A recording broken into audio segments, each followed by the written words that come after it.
বিয়ের পরে এত মামা করা কিসের? মামা তো আমি সারা জীবন করবো, যে আমাকে জন্ম দিয়েছে আমি তাকে ছেড়ে দেবো? আমি কোনো ডিভোর্স ফাইল করিনি, আমি কিছুই করিনি। এবার যতটুকু আমার নেওয়ার দরকার, মানে যতটুকু আইনি পদক্ষেপ আমার নেওয়া দরকার, কেন এই দেখো আমাকে ঘর থেকে বের করে দিয়েছিল যখন অগাস্টে, আমি তখনও চেপে গেছি সংসারের দিকে তাকিয়ে, কিছুই করিনি। কিন্তু এখন এই যে এত কিছুর পর, মানে আমাকে আমার যাই, যে এতদিন হসপিটালে ছিলাম, যা একটা সিচুয়েশন ফেস করেছি, যাই করেছি, তারপর আমি তো এই যে মিডিয়া বাইট বলো, মিডিয়া জানাজানি হয়েছে, যে লোকজন জানতে পেরেছে, এটা কিন্তু আমার আইসিইউ থেকে বেরোনোর মানে টোটাল 72 ঘন্টা পর। ওই 72 ঘন্টার মধ্যেও যদি আমাকে সে ভালোবাসতো বা কিছু আমার প্রতি তার থাকতো, এই 72 ঘন্টার মধ্যে সে একবার হলেও আমাকে ফোন করতো বা আমার খোঁজটা নিত। কারণ আমার বাড়ি থেকে যেদিনকে আমি ঘটনাটা ঘটিয়েছি, আমার বাড়ির থেকে সেদিন রাতে ভোরবেলা, মানে আমার যে গাড়ি চালায় পাপাইদা, আমার বাউন্সার প্লাস আমার মা, সবাই অল্টারনেটে ফোন করেছে ওকে। আমি মানলাম রাতে ঘুমাচ্ছিল, আমি মানলাম ঘুমাচ্ছে, কিন্তু সকাল হয়ে গেছে বা 72 ঘন্টা কেটে গেছে, কোনো ফোন আসেনি। 72 ঘন্টা ছেড়ে দাও, 72 ঘন্টা পরে হচ্ছে সবাই জানতে পেরেছে যে কিছু একটা হয়েছে, তারপরেও কোনো কিচ্ছু, মানে এখনো অব্দি টিল নাও কোনো কন্ট্যাক্ট নেই, কিচ্ছু নেই। তবে তার জন্য দেখো, আমাকে যতটুকু আমার আইনি পদক্ষেপ নেওয়া দরকার আমি ততটুকু নিয়েছি, বাট ডিভোর্স আমি ফাইল করিনি। ওই দিক থেকে আগে ওরাই মানে যেটা আমি জানতে পেরেছি, আমি হসপিটাল থেকে বেরোনোর 2-3 দিনের মাথাতে ওরা হচ্ছে সেপারেশন ফাইল করেছে, তো সেটা আমার হাতে এসছে। আমি ডিভোর্স ফাইল আমি করিনি। এটা অনেকে জানে না, বেশ কিছুদিন আগে, মানে অগাস্টের এন্ডের দিকে, দুর্গাপুজোর আগে, আমাকে এই মা জনিত কারণে আমাকে ঘর থেকে বের করে দেওয়া হয়েছিল। আমি তখন, এটা যারা আমার ব্লগটা তখন রেগুলার বেসিসে দেখতো বা এখনো দেখতে পারে, আছে অগাস্টের দিকের ব্লগ যারা দেখতো, তারা জিজ্ঞেস করতো যে প্রবাহটাকে দেখছি না, তুমি বাড়িতে নেই, তুমি এখন কাকিমার কাছে কেন আছো, শরীর খারাপ, এসব অনেকে লিখতো। প্রায় 1.5 মাস আমি মায়ের কাছে তখন ছিলাম, কারণ সেটা তাদের বাড়ির ডিসিশন ছিল যে আমার সেপারেশনে থাকা উচিত। এবার আমি যদি চাইতাম তখন হয়তো বেরিয়ে আমি কমপ্লেন করতে পারতাম, যেখানে কমপ্লেন করার, সেটা থানা হোক যাই হোক, আমি করতে পারতাম যে আমাকে আমার শ্বশুর শাশুড়ি হাজব্যান্ড ঘর থেকে বের করে দিয়েছে without any reason, without any proper reason actually, আমি বলতে পারতাম। বাট আমি কিচ্ছু করিনি। আমি জানতাম যে আমি কোনো ঝামেলা যাবো না, কারণ আমি সংসার করবো। আজকে বের করে, ঠিক আছে, মিনিটে মিনিটে বলতো তোমার যাওয়ার জায়গা নেই, বেরিয়ে যাও, আছো কেন, আমি সব মেনে নিচ্ছি, কেন আমি ঝামেলাতে যাব না, আমি ওকে ভালোবাসি, আমি সংসারে থাকবো, আজকে বের করে দিচ্ছে, কালকে আবার ডেকে নেবে, আমি মানে এরকম আমি ছিলাম। তো ঠিক আছে, তো সেই বেসিসে আমি গেছিলাম বাড়ি থেকে বেরিয়ে, মায়ের কাছে অনেক দিন ছিলাম। তো তারপরে আমি যখন এই যে মেসেজগুলো যখন আমার কাছে সেদিন রাতে ঢুকলো, আমি প্রচন্ড ফ্রাস্ট্রেটেড ছিলাম। আর এই যে তুমি বলছো না যে মনের মধ্যে শেষ করে দেব, এটা না আমার তখন থেকে মনের মধ্যে চলছিল, অগাস্ট মাস থেকে, যে আমাকে ঘর থেকে বের করে দিল, মানে আমার যাওয়ার জায়গা নেই, আমি এত খারাপ, আমি সংসার করার মতো নই। আমি তখন ডাক্তার দেখাচ্ছিলাম, আমি ঘুমাতে পারতাম না, যে আমাকে বের করে দিল, আমার 1 বছর হয়নি সংসারের, আমি ভালোবেসে একজনকে বিয়ে করেছি। আমার তখন থেকে মনের মধ্যে চলছিল, ডাক্তার আমাকে খুব কম ডোজের একটা দিয়েছিল জাস্ট ঘুমানোর জন্য, যাতে আমি ঘুমাতে পারি রাতে। আমি তখন থেকে না ব্যাপারটা কালেক্ট করছিলাম যে এইবার শেষ করে দেবো, আমাকে বের করে দিয়েছে, ওইটা আমার অপমান ছিল আমার কাছে। কিন্তু আমি জাস্ট চেপে গেছিলাম, কেন আমার মা আছে, আমার ফ্যামিলি আছে, আমার যদি কিছু হয়ে যায় তারা ভেসে যাবে, আমার ভাই পড়ছে এখনো, বাবা অসুস্থ, বাবা কিছু করে না, বাবা বাড়িতে থাকে। তো দ্যাটস ওয়াই আমি তখন থেকে চেপেছিলাম, বাট আমার কাছে ছিল, আমি ভাবলাম আজ বাদে কাল ঠিক হয়ে যাবে, সব জায়গায় অশান্তি হয়, ঠিক হয়ে যাবে। কিন্তু লাস্ট এই সেদিনকে রাতের ইনসিডেন্টটাতে যখন মেসেজগুলো ঢুকলো, আমি জানতাম আমি বাড়ি ফিরবো, মানে আমি সেখান থেকে আমার বাড়ি ফেরার কথাই ছিল, বাড়ি ফিরবো, আবার সেম সিচুয়েশনটা রিপিট হবে, আবার মাকে নিয়ে সামনে থেকে গাদি গুচ্ছে বাজে বাজে কথা আমাকে শুনতে হবে, যেটা আমি তখন শোনার মতো সিচুয়েশনে ছিলাম না। আর আবার হয়তো আমাকে ঘর থেকে বের করে দেবে, জাস্ট চলে যাও, তোমার যাওয়ার জায়গা নেই, চলে যাও, মায়ের সাথেই থাকো।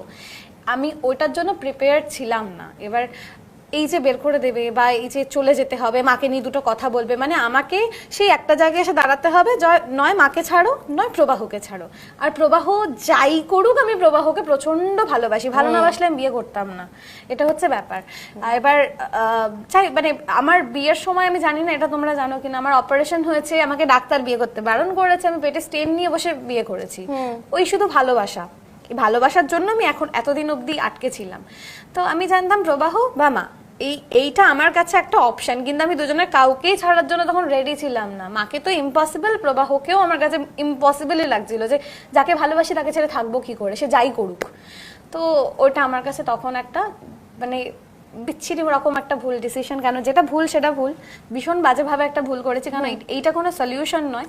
আমি এখন বুঝতে পারছি তখন যদি আমার কিছু হয়ে যেত, তো মানে যার জন্য এত লড়াই, আমার মা, আমার ফ্যামিলি, যার আত্মসম্মান, আমার নিজের আত্মসম্মান, তো সবটাই মানে তারাই বেশি কষ্ট পেত। আলটিমেটলি আমি হসপিটালে শুয়ে যেদিনকে আমার 72 ঘন্টা আমি আইসিইউতে ছিলাম, তো 72 ঘন্টা আমার কিছু মনেও নেই, আইসিইউতে আমার কোনো সেন্স ছিল না, কিন্তু যে মোমেন্টে আমি আইসিইউ থেকে বেরিয়েছি, মা বলছে চোখ টোক ঘোলা হয়েছিল, সেই সময় আমার ফার্স্ট কোয়েশ্চেন ছিল প্রবাহ এসছে নাকি ফোন করেছে।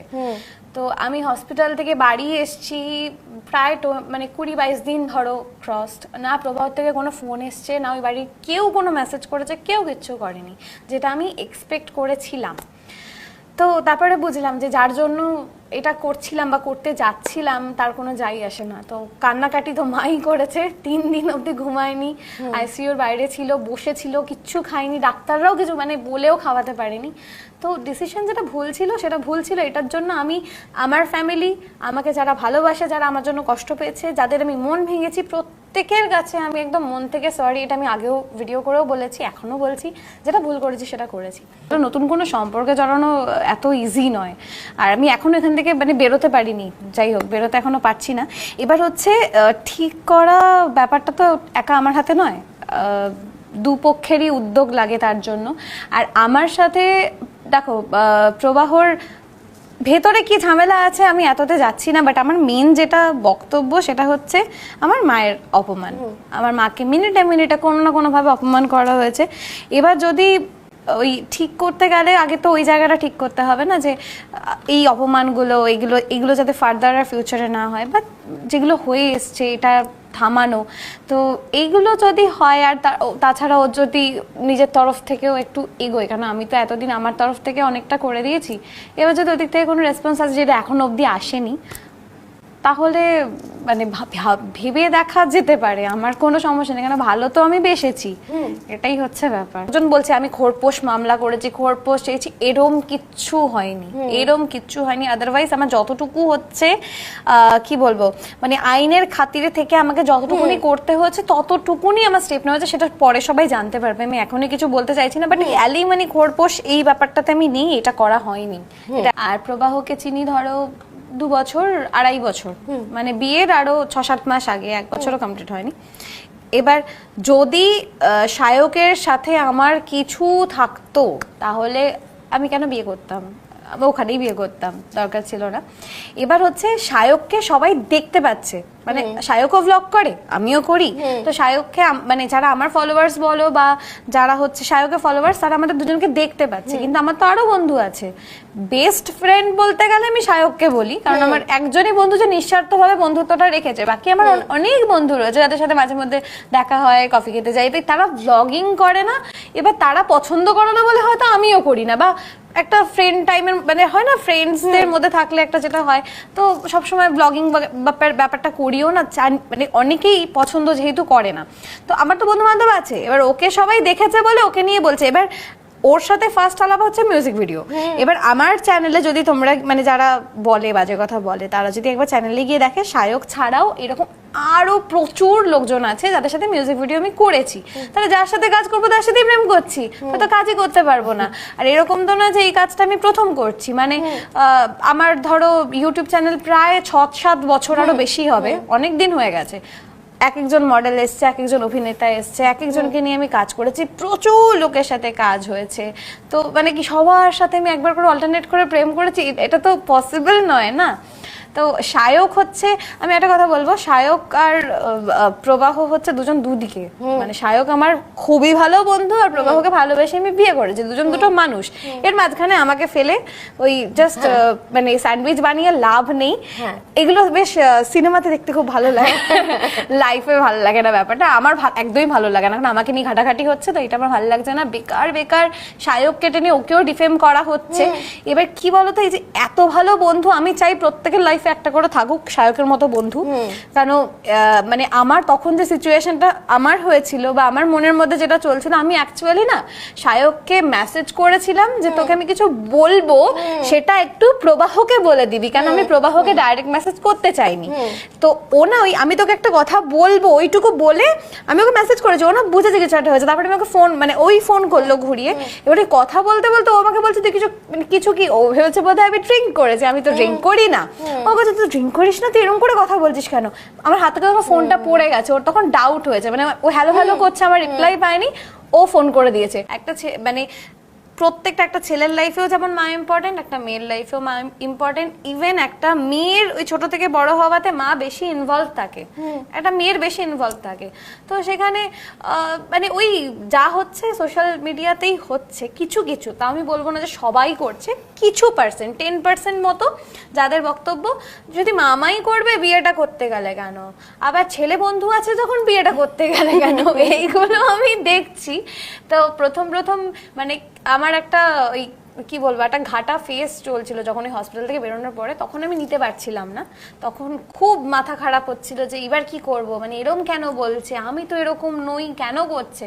কিন্তু এখন না মানে কি বলবো বলো তো, জাস্ট পাত্তা দিই না, মানে ভালো লাগে না, এখন অ্যাভয়েড করি। কেন যারা পজিটিভ করছে এখন আমি তাদের দিকটাই দেখছি, যে না কিছু লোক তো আছে যারা আমাকে বুঝছে, যারা খারাপ বলছে তারা সারা জীবন বলবে, তাই জাস্ট পাত্তা দিচ্ছি না। এটা হচ্ছে আমি ছোট থেকে একটা জিনিস শিখে এসেছি বা মাকে দেখেছি, আমার মানে প্রত্যেকটা মেয়ে শেখে তার মায়ের থেকে, আমি মায়ের থেকে শিখেছি যে সংসার কিভাবে করতে হয়। কেন আমি ছোট থেকে ভীষণ সংসার ব্যাপারটা ভালোবাসি, কেন বিয়ের আগে অবধি আমার যে মায়ের বাড়ি মানে যেখানে আমার বাবা ভাই সবাই থাকে সেটা আমার সংসার ছিল। তো বিয়ের পর আমার দুটো সংসার হয়েছিল, একটা বাড়ি আর একটা নিজের বাড়ি। তো সেখানে সংসারটাকে কিভাবে করতে হয়, কিভাবে সংসারে টাইম দিতে হয়, কিভাবে সবটাকে গুছিয়ে রাখতে হয়, কাজ ছাড়াও, কাজ তো করতামই আমি, কাজ ছাড়াও। তো সেটা আমি শিখেছি মায়ের থেকে। কিন্তু মানে আর কি হয়েছে দেখো, ওঠা পড়া সব সংসারে চলে। এবার মা যেমন বলে যে দুটো বাটি এক জায়গায় থাকলে ঠোকাটাকি লাগলে হবেই, তো আমি সেগুলোকে অ্যাভয়েড করতাম। আমি মানে মাঝে ভ্লগিং ব্যাপারটা আমি স্টার্ট করেছিলাম, ওটা মানে ডেইলি ভ্লগিং সেরকম নয়, বাট টুকটাক কিছু স্পেশাল মোমেন্টস বগেরা এগুলো আমি শেয়ার করতাম। তো সেখানে আমি কি করতাম যে প্রবলেমস তো আমারও ছিল, আগাগোড়াই ছিল, প্রচুর প্রবলেমস ছিল, বাট সেগুলোকে অ্যাভয়েড করে কি করে ভালো পজিটিভ ব্যাপারটা দেখাতে হয় সেটা আমি করতাম সব সময়। যে আমি প্রচুর হ্যাপি আছি, মানে লাইক আমার লাইফে পজিটিভ কি কি হচ্ছে, আমার লাইফে ভালো কি হচ্ছে, সেগুলো আমি শেয়ার করতাম। তো এবার ব্যাপারটা হচ্ছে এই যে এর মধ্যেখানে যে খারাপ যে জিনিসগুলো আমার সাথে চলছিল, তার মধ্যে সব থেকে খারাপ যেটা চলছিল সেটা হচ্ছে আমার মানে মা, যাকে আমি এত ভালোবাসি, যার জন্য বলতে পারো আমি আজকে এই জায়গায়। তো সবার মাই সবার লাইফে গুরুত্বপূর্ণ ভীষণভাবে, কিন্তু আমি যখন দেখছি মানে প্রথম থেকেই একটা প্রবলেম আমার মাকে নিয়ে হচ্ছে। মাকে কোনো কারণে পছন্দ না, সেটা তাদের পছন্দ না, মানে তোমার বর এবং তোমার শ্বশুর বাড়ি তোমার মাকে পছন্দ না।